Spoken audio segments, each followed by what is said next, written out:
All righty, well, I'll go ahead and get started. Thanks, everybody, for attending.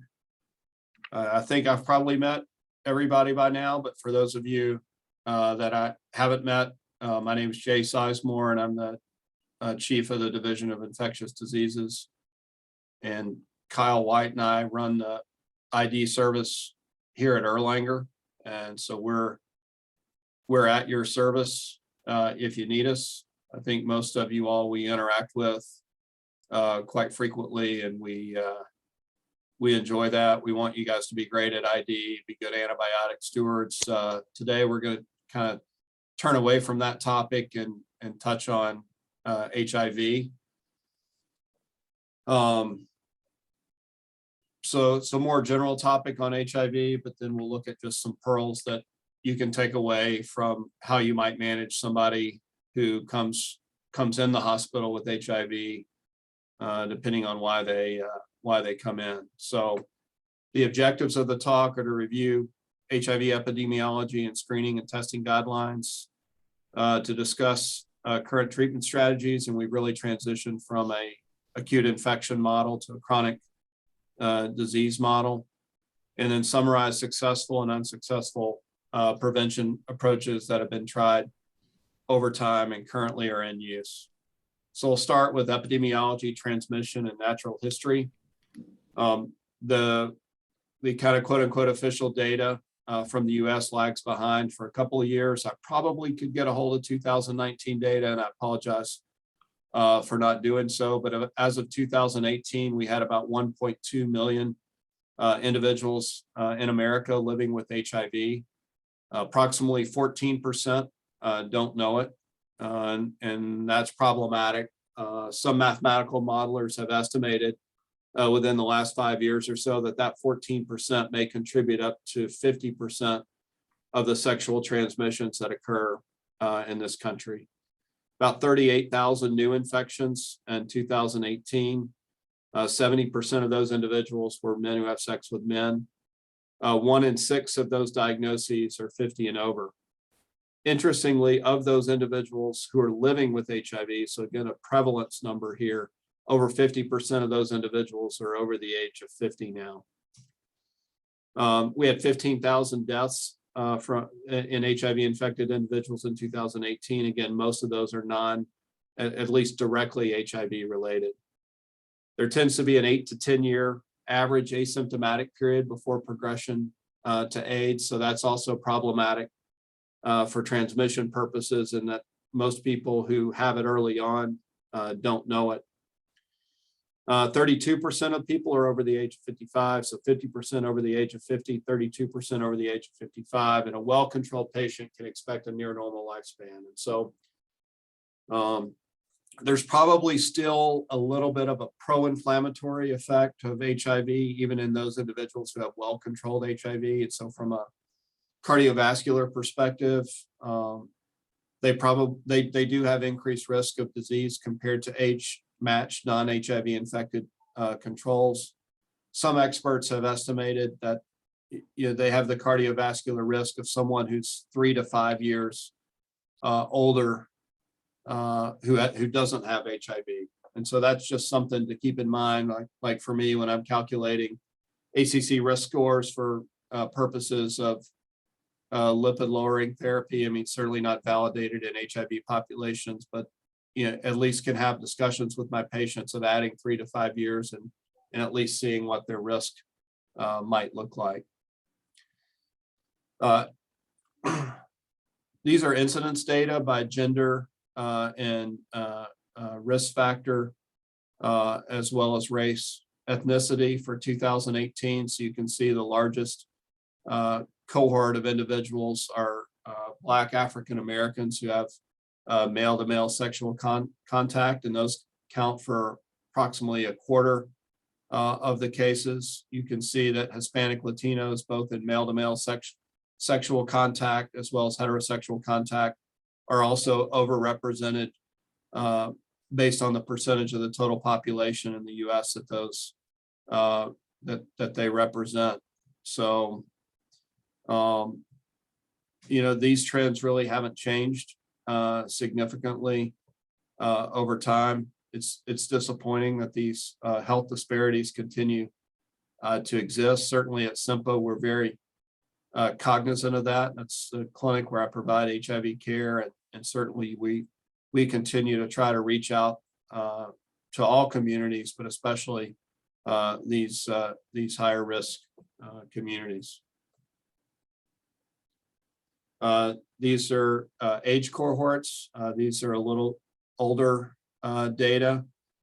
So again, you can see the large majority of new infections are occurring in individuals 20 to 29 years of age. But what I like to point out is that over here in the 50 plus age range, you're still getting about a sixth of cases over the age of 50. And so I think I'll come back to a case in just a minute that I share every time I give this talk, but I think the point is that you can't look at anybody here or here who's sexually active and make a determination that that person's not at risk for HIV. And so that'll become more apparent in just a second. Again, somewhat unique, I guess, to HIV. We get measured on how well we control the epidemic in our country, and this is how we get measured. I think it's a framework that we can look at from the federal funding perspective as to how well we're doing at bringing this epidemic to an end. And so the HIV care continuum starts with those who are diagnosed with HIV. So in order to get people linked to care, we've got to diagnose them. But once we diagnose them, we can't stop there. We've got to actually provide them the resources on where they can get care. And then once they get care, we need to keep them in care. And then once we keep them in care, get them in care, we prescribe antiretroviral therapy. And then the kind of the holy grail of HIV therapy is to achieve viral suppression. And there's all sorts of benefits, both for the individual and the public health to doing so. So although we have the tools to be perfect in this area, we're far from it. These are some older data that looked at where we were a decade ago. So you can see the people who are undiagnosed really haven't changed significantly over time. And that's really where we as an internal medicine program have an opportunity to contribute to that. And so we'll talk about screening in just a minute, but you know, there's still lots of providers out there that are making assumptions and judgments in their mind about who may or may not be at risk for HIV. But if we could all stop for a day and do an HIV test on everyone, we could essentially identify everybody in this country who had HIV. What's even more disappointing though is, and I think because this infection disproportionately impacts those who perhaps are on the fringes of abilities to get health care, our ability to deliver health care has suffered. And so you can see here a very small percentage, at least a decade ago, were actually receiving medical care, had actually been prescribed HAART, and only about 1 in 4 to 1 in 3 individuals had a suppressed viral load. And remember, we've had the ability to suppress viral loads effectively since 1996. So this is really disappointing. If you look at where we are a decade later, again, we've not really moved the bar here. So we've still got 14% of individuals out there who are undiagnosed. We have moved the bar in those who are receiving care, those who are retained in care, and those who are virologically suppressed. But remember, we have the ability to drive this number very high. We're proud at SIMPA. Again, of those people we retain in care, about 92% of them, of the 950 or so patients that we take care of, are virologically suppressed. But there's lots of work to be done in the rest of the country. So if we look at transmission risk factors for HIV, again, this is a bloodborne disease. It can be transmitted sexually, through injection drug use, vertically, and then through the blood supply. This is an old slide that was put out by the CDC over a decade ago now, that really looks at what they've been able to determine the best of their ability of what your exposure risk might be based on the type of exposure that you have. And so obviously it makes sense if you're getting a blood transfusion from someone who has HIV, 90% of the time you're going to become infected. But if you look at stuff like needle sharing or percutaneous needle sticks, so if you're a needle stick person and your patient has HIV, there's really only a 3 in 1,000 chance that you're going to get HIV. So again, we do post-exposure prophylaxis, but the relative risk of transmission is much, much lower. If you talk about sexual transmission, receptive anal intercourse is going to be your highest risk, and that makes sense, right? We've got a single cell layer epithelium there. It's a lubricated surface, so it doesn't take much for HIV to get across that barrier. If you're looking at insertive penile vaginal intercourse, 5 in 10,000 exposures. If you take a man who is circumcised, doesn't have herpes, and is just having vaginal intercourse, it's very difficult to give that man HIV, and that just has to do with the mechanics and physics behind the exposure. Oral intercourse offers a low risk, and then you can see the negligible risk listed in the other categories below. So the take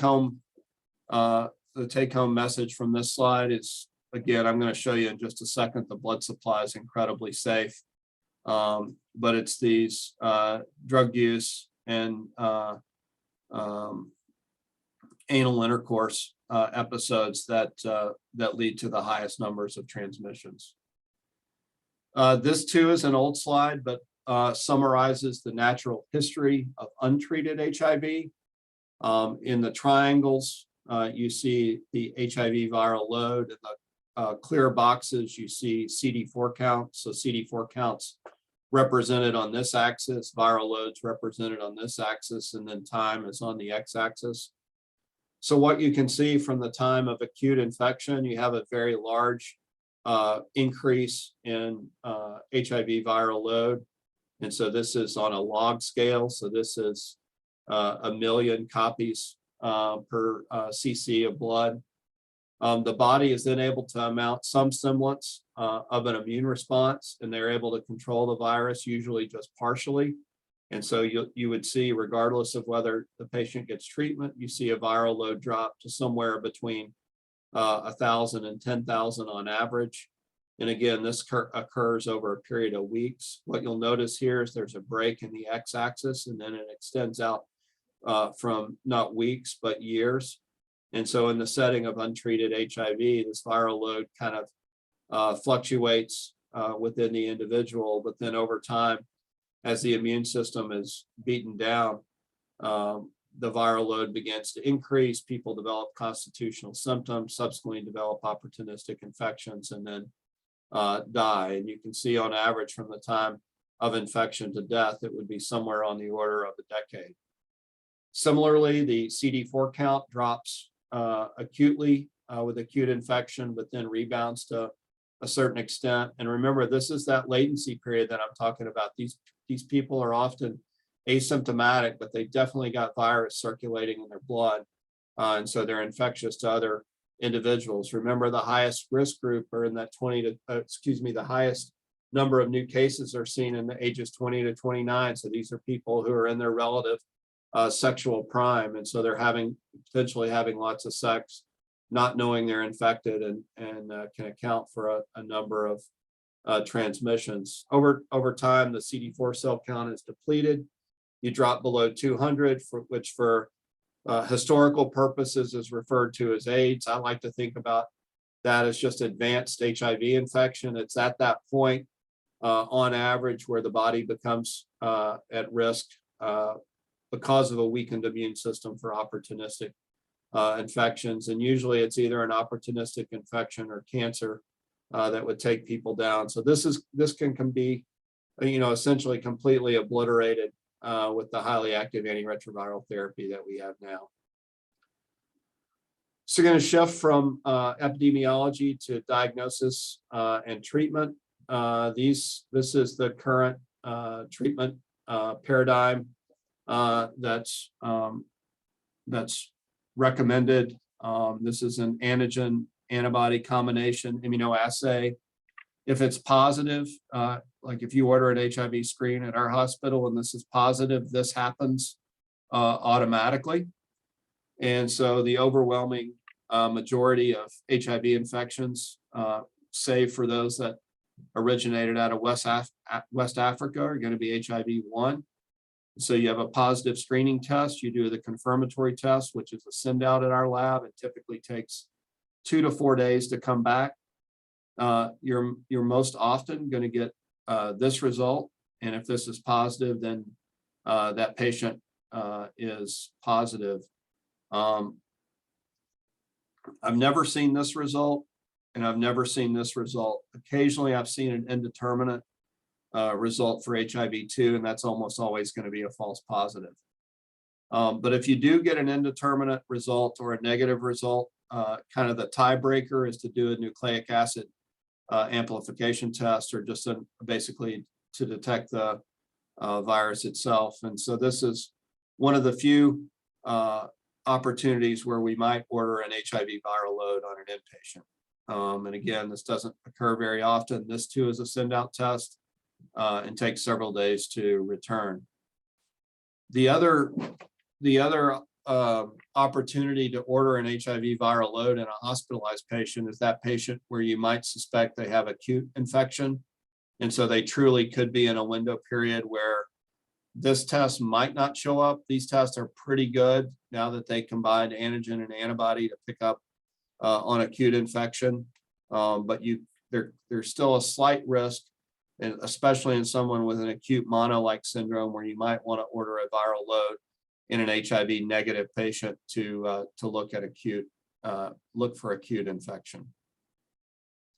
So this is the case study that I always share with folks. I moved back to Chattanooga in 2005, and this was actually a patient that I saw at Park Ridge East Hospital. It's a small community hospital out at East Ridge. And this was a 51-year-old married white female elementary school teacher.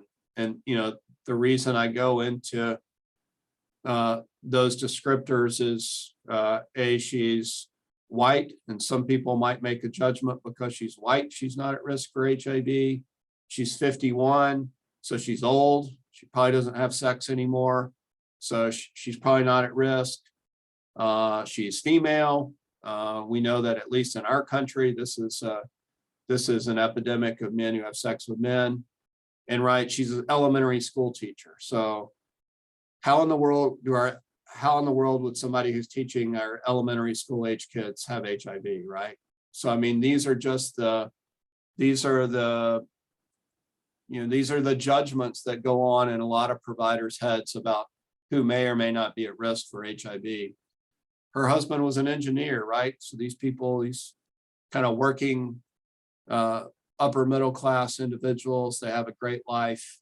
But she's in the hospital. She's actually in the ICU out at East Ridge. They have a small ICU with pneumonia, unresponsive to 3 rounds of oral antibiotics. There's no history of HIV screening. So her chest X-ray actually looked like pneumocystis pneumonia.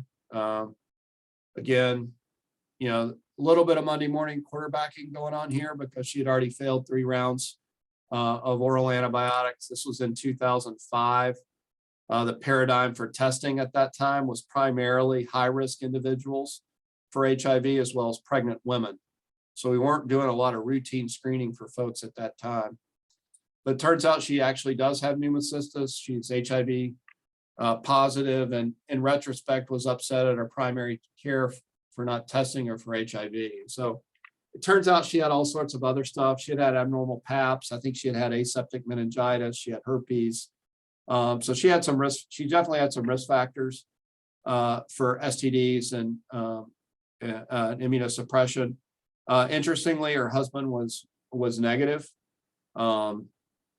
Her CD4 count was less than 200, as you might expect with a diagnosis of pneumocystis, and it turned out that they were swingers. And so she had undoubtedly obtained this at some point from one of her other sexual partners. And again, more difficult to transmit from a woman to a man than from a man to a woman. So her husband was negative. She's done well on antiretrovirals for now 17 years, and is now 67, 68 years old, splitting her time between here in Florida, has a restored CD4 count, an undetectable viral load. But at the time, this case has always stuck with me because it just reiterates that we can't make judgments about who may or may not be at risk for HIV. And it was about this time actually that the screening guidelines for HIV began to change, because in fact, what we were seeing, if you look at the epidemiology of HIV at that time, we weren't really making any dents in the number of new cases that we were seeing every year. And so this was looking at offering all sexually active adults age 13 to 64 in a setting where the incidence is higher than 1 in 1,000 should have at least one test. And those at high risk, including those with injection drug use, multiple sexual partners, and men who have sex with men should receive interval screening, and then all pregnant women should be screened. And this was they really wanted to take the focus off the laborious pre-test counseling and look at getting individuals who didn't necessarily fall in these high risk categories screened, and then let people like me worry about the logistics of a positive test on the back end. So essentially, they wanted to take a lot of the barriers away from testing. And again, many states, I think so, on the upwards of 15 to 20 states, had to change their state laws as it applied to pre-test counseling to allow for this to happen. As you can imagine, the uptake of this was poor in most primary care communities. But over time, it slowly gained at least some traction, probably still not the traction that it deserves. But again, the ACP picked up on it. This was from 2008. The U.S. Preventive Services Task Force, again, subsequently picked up on it in 2013. So we were looking at really 7, 8 years before this gained a ton of traction. But it just serves as a reminder that we need to be screening our folks. If you had HIV in 2022, you would want to know about it because we have effective therapies for it. So with that, we'll turn to treatment. So treatment, the kind of short term is HAART, highly active antiretroviral therapy. It's a combination of 3 and now in certain circumstances 2 or more active agents against various enzymes that are crucial to viral replication. The goal is to decrease viral load to undetectable and secondarily raise or maintain CD4 counts. We monitor labs in our patients every 3 to 6 months once they become undetectable. Obviously, opportunistic infection prophylaxis can play an important role, especially in some of our non-compliant patients, but it's really less of a role now in some of our newly diagnosed patients, because if they're ready to get on antiretrovirals, and in some cases we're rapid starting them on the day of diagnosis, they often are undetectable by their 4-week visit. So I want to just stop here and just say a little bit about what this looks like in the context of what happens when you guys admit a patient with HIV. So certainly if there's somebody that I see, reach out to me, because unfortunately, we're not on Epic right now in our clinic. We hope to be on it within the next year, but So you're not going to be able to see the labs in most circumstances on the patients that I take care of, but in general, especially if they're coming in for a non HIV related condition, I'm going to have their labs. So there's, as I talked about in my grand rounds a couple of months ago, there's always this insatiable urge to do something. And oftentimes we see that HIV. And so the first urge we have is we've got to order a CD4 count, a viral load. Well, Kyle and I are reviewing all those now. So if you order those, we're going to have to second sign them. But the reason we're second signing them is because most of the time they're not going to impact what we do on the inpatient setting. So remember, the lab that you need to focus on for people who aren't on antiretrovirals is the CD4 count, especially in the setting where you expect infection, because that's going to help you expand or contract your differential, your infectious differential based on what their CD4 count is. Once the patient's on therapy, really the lab that we care about is the viral load. We don't really care about the CD4 count because we can't control it. That's not what HAART's all about. It's about getting the viral load to undetectable. And even if a CD4 count is relatively low, even in the opportunistic infection range of less than 200 in a virologically suppressed patients, it's highly uncommon to see an opportunistic infection in that setting. So reach out to us if it happens to be, there are 3 other ID providers in town who provide HIV care over at Memorial. We can often reach out to those providers, or maybe it's somebody that's seen in Dalton or Cleveland. We have the ability to reach out and get those counts for you.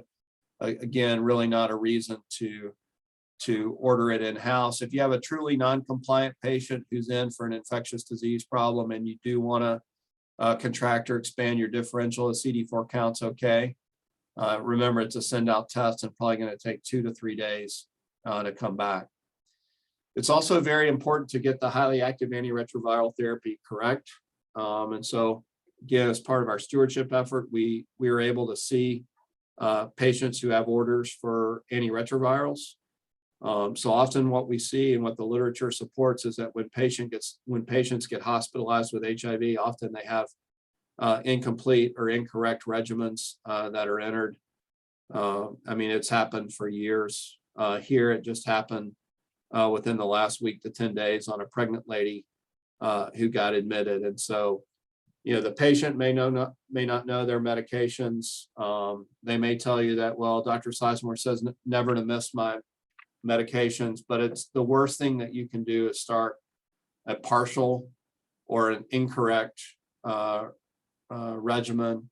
If somebody misses 1 or 2 days of their medications, it's not the end of the world. We would rather that circumstance exist over you giving them either an incorrect or an unsafe regimen. So we're happy to work through those situations with you. We don't always need a formal consult if it's just straightening out the medications. We're always happy to see the patient, but oftentimes we may just drop a stewardship note with their last labs, what their regimen is, and make sure that the orders for their medications look okay. So HAART was first, as I stated earlier, was first regularly used in the US in 1996. This was 9 years after the first antiretrovirals. Idobudine was approved in 87. And since then, there's been a 90+% reduction in HIV deaths that are secondary to HIV since that strategy's been introduced. We're blessed, and again, this is an incomplete list, but since 2006 to have a host of single tablet regimens. So these are regimens that patients can take 1 pill once a day and basically control their virus. And so lots of good choices out there. So if a patient doesn't tolerate one, we've got lots that are out there. These are all oral regimens, obviously, and the reason I say that is because as of January of last year, there's a long-acting injectable that's approved as a switch therapy. So this is a combination of cabotegravir, which is an integrase inhibitor, and rilpivirine, which is a non-nucleoside reverse transcriptase inhibitors, where people can actually come in and get a monthly IM injection of each of these drugs in their gluteal area. So if you do have those patients who really struggle with compliance and taking a medication every day, this is an option for them if they're willing to come to your office, to our office once a month. Again, out of 950 patients, we probably have somewhere on the order of 10 who have switched over in the first year. So if you are, this is a switch therapy, so it's not approved for treatment naive patients. So if they're newly diagnosed, you would put them on an approved medication for naive. And if they become undetectable and they wanted to switch to this injectable, the first thing that you would do is switch them over to the oral components of these two medications. Make sure they tolerate the medications, make sure they stay undetectable, and then you could switch them over after a month to the injectable formulation. So it's kind of new and exciting, but you know, it has to be for the right person. But it's always good to have options. So treatment guidelines, you know, we emphasize on our ID rotation about where to find treatment guidelines. Most of them are at the Infectious Diseases Society of America for the HIV treatment guidelines. You actually find them at the Department of Health and Human Services. It's referenced at the bottom of this, but all infected individuals should be offered therapy. And again, this recommendation has wavered over time, at least in the 90s and the early 2000s, before it became crystal clear that offering everybody therapy early on because of the safety profile of the medication makes sense. It offers three main benefits. There's two benefits to the individual. Not only does it restore or maintain the immune system, but it also reduces the pro-inflammatory state that's caused by unchecked HIV replication. So that's kind of one of the reasons over time that it became clear that treating everybody early on was beneficial. There's obviously the public health benefit. So if you reduce, you clearly can reduce the number of new infections by reducing the community viral load. So if you could identify everybody that had an HIV infection, you could put them all on medicine, they could have become all undetectable. Undetectable equals untransmissible. This whole concept of U equals U, you're not going to have any transmissions. And then the most kind of recent advance, if you will, in HIV treatment guidelines has been test and treat, and that has to do with the whole concept of rapid starting individuals. And so you identify them on the day that they have infection, and either that day or as soon as you can confirm infection, you go ahead and get them started on therapy. This is shown to improve linkage and retention in care. It also drops the viral load faster, and so it's an all-around benefit. It does have some logistical challenges that you have to be able to jump through, such as insurance status and getting labs drawn and stuff like that. But we've really adjusted at least the way we practice over at Simpla to try to make that as easy for our patients as possible. So this is some of the information that I shared with you earlier that gets at that issue of new transmissions, and it also reminds us of this undetectable equals untransmittable. So these are data from 2016 that looked at transmissions. So you had 15% of people that didn't know they had HIV, and this looked like it accounted for about 38% of new transmissions. You had 23% of people who knew they had HIV but weren't in care. So presumably these people had detectable viral loads. And that was accounting for 43% of transmissions. You had 11% who were in care but not virally suppressed. So these people on average probably had lower viral loads. They were probably taking some of their medicines, but not all of them. A few of these individuals weren't taking medicines at all, but they account for a lower percentage of transmissions. And then you had 51% who were taking HIV medicines and virally suppressed, and they account for 0% of transmission. So there were very well conducted studies looking at tens of thousands of sex acts amongst individuals where one of the people had controlled HIV and the other person was HIV uninfected. And this included a significant number of unprotected receptive anal sex acts. And the bottom line is there were 0 transmissions in those dynamics. And that was really a change in paradigm and thought about how we think about the transmissibility of HIV. A lot of people have a hard time wrapping their head around it. A lot of our patients have a hard time believing that if they're undetectable, that they're not going to transmit. But again, I think this is a very safe statement to make based on the available data that are out there. The state of the treatment guidelines are housed at the Department of Health and Human Services. There's also a second guideline in the US at the International AIDS Society USA. There is a guideline that looks at primary care guidance for people living with HIV. This was most recently updated in 2020. This is put out by the Infectious Disease Society of America and is available at idsociety.org. These are some of the initial labs that we do on folks. I'm not going to belabor the point, but we are looking for things that might impact what therapies that we offer patients, and then we're looking for secondary infections, most notably hepatitis and other sexually transmitted diseases. Some other testing that we might offer based on patients' other health conditions are listed here. It's well recognized that there are increased rates of hypogonadism among HIV infected men. So testosterone replacement can be a bigger part of an HIV, a practice that's heavy in HIV. It turns out that if you're doing primary care and HIV medicine, you're actually going to be spending most of your time in 2022 on their other comorbidities rather than their HIV. Again, we probably spend 90% of our HIV directed time on 10% of our patients, those 10% that aren't compliant.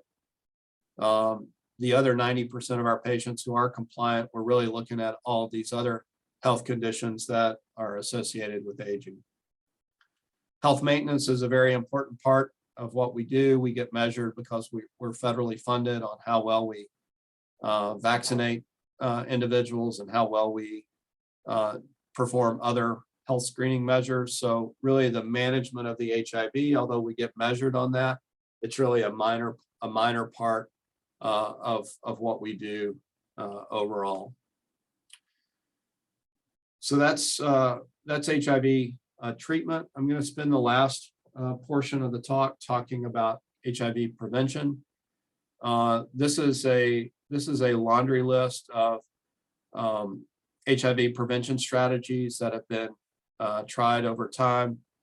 I've separated them out into successes, failures, and current research.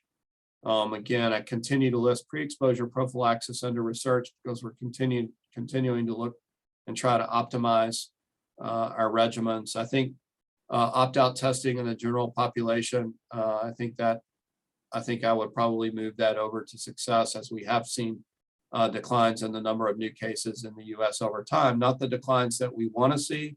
And just as a reminder, there is another 2030 health goal to reduce the number of new HIV infections by 90%. So if you remember early on, we're about 36,000. So we're looking to take that down to 3,500 new cases by 2030. I'll start off talking about one of the failures, however, vaccines, 3+ decades of research. There's no correlative immunity. The virus has a very high mutation rate, makes lots of mistakes when it's replicating. The idea of a live attenuated vaccine is unappealing. There's been multiple failed vaccine trials. I've always asserted that I feel like that the likelihood of a therapeutic vaccine appears greater than that of a preventive one.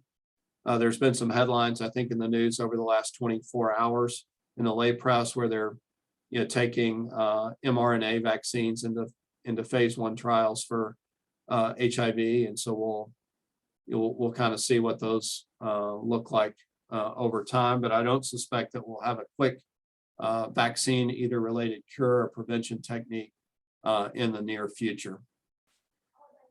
As far as exposure to blood products and organs, we've had great success with screening our blood supply, needle exchange, post-exposure prophylaxis, and highly active antiretroviral therapy. And you might say, well, why do you list heart there? Well, if you're able to drive the viral load down in infected individuals' blood, you're going to reduce the rate of transmission if somebody gets exposed to their blood. Needle exchange, not everybody agrees with, but I think we, as having taken care of undoubtedly numerous injection drug users on our services, we know that these individuals don't have the capability to readily change their addictive behavior. And so the ability to use clean needles does prevent transmission of HIV and hepatitis C. And so as part of this effort, our SIMPA agency does have an arm called Tennessee STEP that does offer needle exchange. Again, vaccines have failed. Rapid PCR techniques, I would probably transition them over from current research to successes as it applies to organ transplantation, and there's always hope we'll have vaccines moving forward in the future. This looks at the blood organ supply and the development of the different sorts of tests. Obviously, early on, the tests were very basic, and certainly there were those patients who were in the window period that got through. Since that time, we've been more diligent with screening the blood supply with better technology, and estimated risk is believed to be less than 1 in 2 million units currently. Again, 15 years ago, there were 4 patients who got HIV from an organ donor. Again, this person was HIV antibody negative, but they didn't have real-time PCR technology. And given the shortages of organs, there's a risk-benefit decision that has to be made with respect to transplanting the organs. But since that time, we do have some real-time nucleic acid amplification tests that can take place. Interestingly, as it relates to occupational exposures, there's never been a confirmed documented case of occupational exposure of HIV in a quote-unquote window period. And again, we can expect that that's only gotten better over time with use of the combination antigen antibody test. Vertical transmission, our successes have been opt-out testing in pregnant women, and really there's 2 reasons that women don't get tested for HIV in 2022. Either they have no prenatal care, or they happen to be one of the unfortunate women who sees a provider who doesn't think that they see the kinds of women who get HIV. Mother-to-child prophylaxis has worked, and certainly if we have patients who are in our care, they remain on highly active antiretroviral therapy through pregnancy, and really their risk of transmission is nil. So the failures have been awareness and lack of prenatal care. Remember, if you do nothing with respect to transmission, 1 in 3 women will transmit to their babies. In the US, we had about 2,000 infants born with HIV in 1990, and there were 65 born with HIV in 2018. So we've largely addressed this problem. Again, this is something that we potentially could drive to 0, but we just need to get these women tested and on the appropriate medications. I'm going to spend a little bit more time with sexual transmission. Certainly getting more individuals tested and in care has been a success. Abstinence and safe sex education, I always like to bring this up because it's clear that abstinence will prevent sexual transmission of HIV. The problem is abstinence only education fails.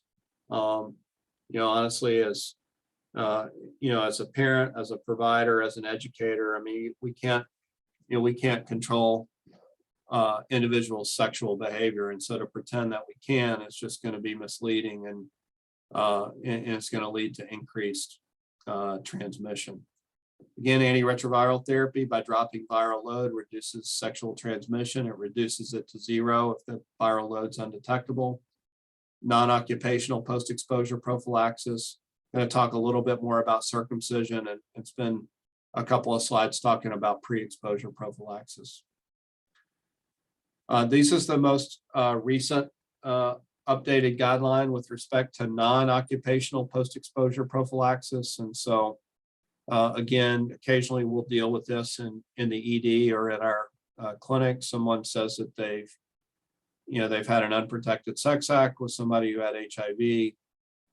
Again, if we can get any information about the source patient and we can find out that they're undetectable, obviously now that gives us a large amount of relief. If it's been less than 72 hours and a patient who has HIV who's not uncontrolled, we would offer non-exposure post-exposure prophylaxis. If they have an unknown HIV status, it's on a case-by-case determination. If it's been greater than 72 hours or there's been a negligible risk exposure, we would not offer post-exposure prophylaxis in that setting. Currently, we're using a combination of tenofovir and emtricitabine plus raltegravir or dolutegravir. It's a 4-week duration regimen. The occupational post-exposure prophylaxis were last updated in August of 2013. Prior to that time, there were 2 or 3 drug regimens based on the type of exposure. With the kind of development of the integrase inhibitors and the great tolerability of the integrase inhibitors, from 2013 moving forward, it was recommended that everybody get 3 drugs. And again, in the occupational post-exposure prophylaxis, it's 4 weeks as well. Circumcision, it's been a controversial subject in the US. It's been something that the American Academy of Pediatrics has wavered on over time. If you go from the East Coast to the West Coast, you'll see increasing proportions of the male population that are uncircumcised. Overall, about 75% of the US male population circumcised. About 75% of the world male population, however, is uncircumcised. And there was lots of observational data in the early 2000s to suggest that circumcision is protective against HIV acquisition. Because of as a result of the failures of most of the early, or of all of the early vaccine trials, this was felt to be a very useful possible prevention tool. And so they actually did 3 randomized trials in Africa where they took HIV negative uncircumcised men and randomized them to circumcision versus no circumcision and followed them for acquisition of HIV. Remember, some of these countries had populations where 30% of their population was seropositive. And all 3 of these trials were stopped early because there was a greater than 60% reduction in acquisition amongst those individuals who were circumcised. This was likely a minimal benefit because a lot of the early acquisitions in the circumcised group were because men had sex before their surgical wounds were healed. So the World Health Organization quickly adopted circumcision as part of its comprehensive HIV prevention program. Fortunately, the same can't be said for microbicides, although they're a very important tool because they allow women to have some control over the ability for them to protect themselves in environments where often they don't have control over who they have sex with or when they have sex. Unfortunately, a lot of these early trials were unsuccessful. Nonoxynol 9 turned out to be essentially a detergent that actually escalated the transmission of HIV because it broke down cell barriers. There is a tenofovir gel that's had mixed results, but again, overall, the microbicides, the topically applied microbicides have been disappointing. I want to close by talking a little bit about pre-exposure prophylaxis. There are 2 combination drugs that are available orally, tenofovir in the TDF formulation and emtricitabine, and then tenofovir in the TAF formulation and emtricitabine. This is a formulation that's limited. The second formulation is limited to men who have sex with men. The efficacy in these studies has been 74 to 92%. So essentially, we're given a pill a day to these individuals, and they're HIV negative, and they take these pills. They're identified as high risk, and they see marked reductions in the amount of HIV acquisition. This was approved by the FDA almost a decade ago now for individuals at risk for HIV infection. There were some interval guidelines released a month later, and these guidelines were further formalized in 2014. So MSM, high-risk heterosexual men and women, and injection drug users are all included. This is approved for daily use. There are some alternative regimens that have been looked at for individuals who think that they can predict when they might have sex, so that they don't have to take medications every day. These are off-label uses for these regimens currently. It's always important when we're starting somebody on pre-exposure prophylaxis, we continue to talk about other prevention measures such as condom use, especially as it relates to other sexually transmitted diseases. In order for somebody to continue on pre-exposure prophylaxis, they need to have HIV testing at baseline and every 3 months subsequently. Renal functioning needs to be monitored at baseline and then every 6 months. These are tenofovir containing regimens and occasionally can be associated with renal dysfunction. And we continue to screen for bacterial sexually transmitted infections every 6 months as well, because we know these are high-risk individuals who may or may not choose to use barrier prophylaxis and will be at risk for other STDs. Kind of the late breaker as it relates to pre-exposure prophylaxis is injectable long-acting PrEP. And so you might remember from the injectable that I talked about that's used to treat HIV. One of the components of that was an integrase inhibitor called cabotegravir. And so that's now been approved as recently it got its FDA approval in December of 2021 to be used as long-acting PrEP. So essentially someone would get a dose of cabotegravir. It would be repeated at month 2, and then they would come in every 2 months to get pre-exposure prophylaxis with this drug. And again, this drug performed extremely well in some head-to-head comparisons with established therapy for PrEP. So that's certainly available. We're in the process of developing our injectable PrEP program. I know Dr. Davis is very interested in moving this along. But again, it's exciting to have options and other tools as part of our plan to drive down those number of new cases. Just again, drive this point home. This was from 29. We went back to the U.S. Preventive Services Task Force.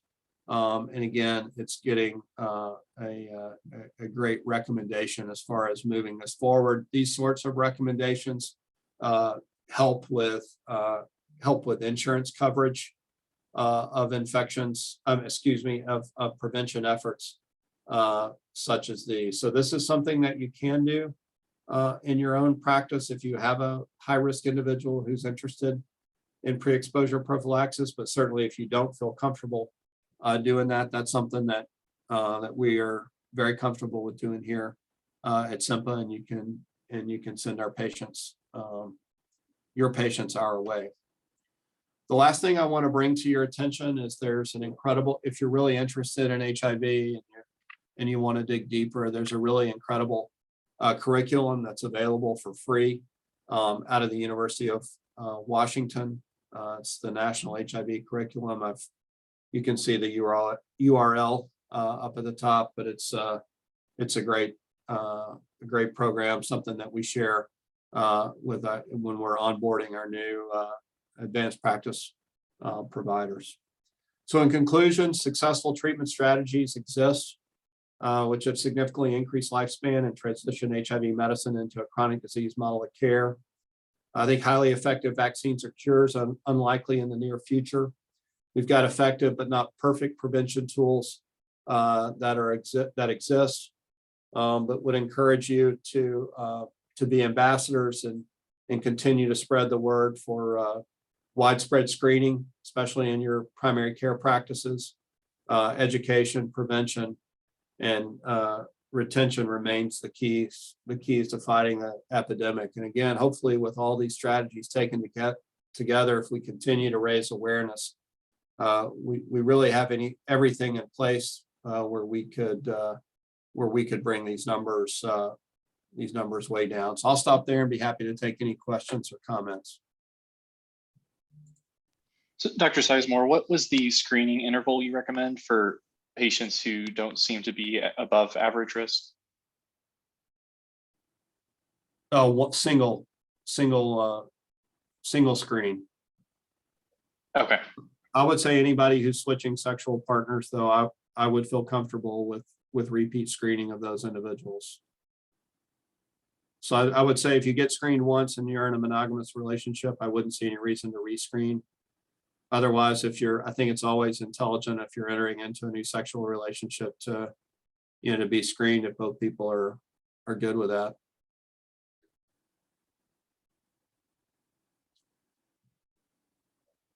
All right. Hope everybody has a great day. Thank you. Thank you, Dr. Sizemore. You're welcome.